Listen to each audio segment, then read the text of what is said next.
Well, somebody unlikely to receive that medal anytime soon is Republican Congresswoman Majorie Taylor Green, whose threat to oust House Speaker Mike Johnson is set to unfold this week. And while it appears his speakership is safe for now, thanks to Democrats, analysis from the Unite America Institute points to how this is an example of what the group calls the primary problem. Green and the two GOP allies supporting her bid to oust Johnson, Congressman Paul Gosar and Thomas Massie, won their last elections in districts that lean heavily towards Republican candidates. In the primary, they were nominated with only about 15% of eligible voters in their districts combined.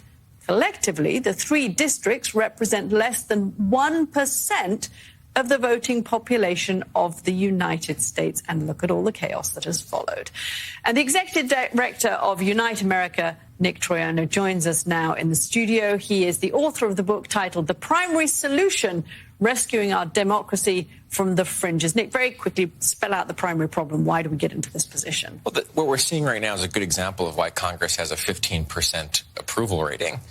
Because the American people desire and deserve public servants who are willing to work with each other and solve problems. But what they get are partisan extremists, if not conspiracy theorists, who are chasing fame, money, and power.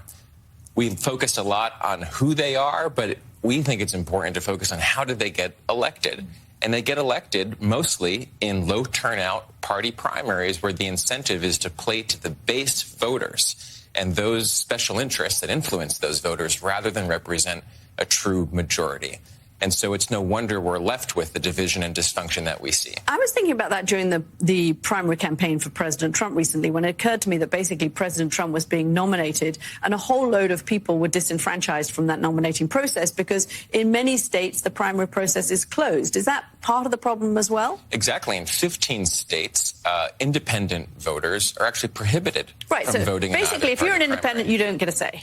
Which is unconscionable in our democracy. Who are those independents? Doesn't sound massively democratic. No, I mean, nearly half of veterans are independents. A majority of young people are. So how do we tell those who fought for the country and are the future of the country that they don't get to have a say in our democracy? It's wrong. And the good news is there's ways to fix this that doesn't require changing the Constitution or an act of Congress. States can actually amend these state laws to give all voters the right to vote for any candidate in every election. So who's doing what to make this better? Well, what's really exciting is this year we're seeing a half dozen states pursue ballot initiatives that would open party primaries to all voters and give those voters the right to vote for any candidate. That includes states like Idaho, where just this week volunteers turned in nearly 100,000 signatures to qualify this initiative for the ballot. Voters will get to render a decision this November. Okay, Jen, I'm keeping a kind of running checklist of the way that the structures of American democracy don't actually reflect the will of American voters, or at least the will of the American public. It's getting, I have to say, I'm getting onto page 3 or 4 at the moment. But this seems to me like we've just, this is just another one. Yeah.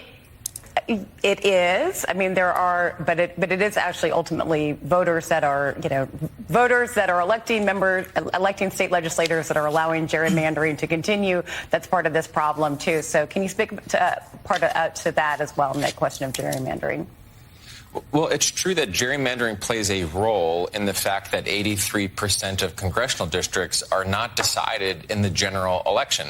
They're decided months earlier in the primaries. So far this year, nearly a third of Congress has already been elected because those elections in the primaries have happened and the general election's a foregone conclusion. But we can eliminate partisan gerrymandering and still be left with the majority of this problem because most districts are so uncompetitive, not because of the way the district lines are drawn, but because of the way that voters have self-sorted geographically, which is why we will not be able to really address this problem until we reform our system of party primaries. Okay, problem and solution. Nick's book is titled The Primary Solution, Rescuing Our Democracy from the Fringes. Executive Director of Unite America, Nick Troiano. Thanks so much for coming into the studio and keeping me company here.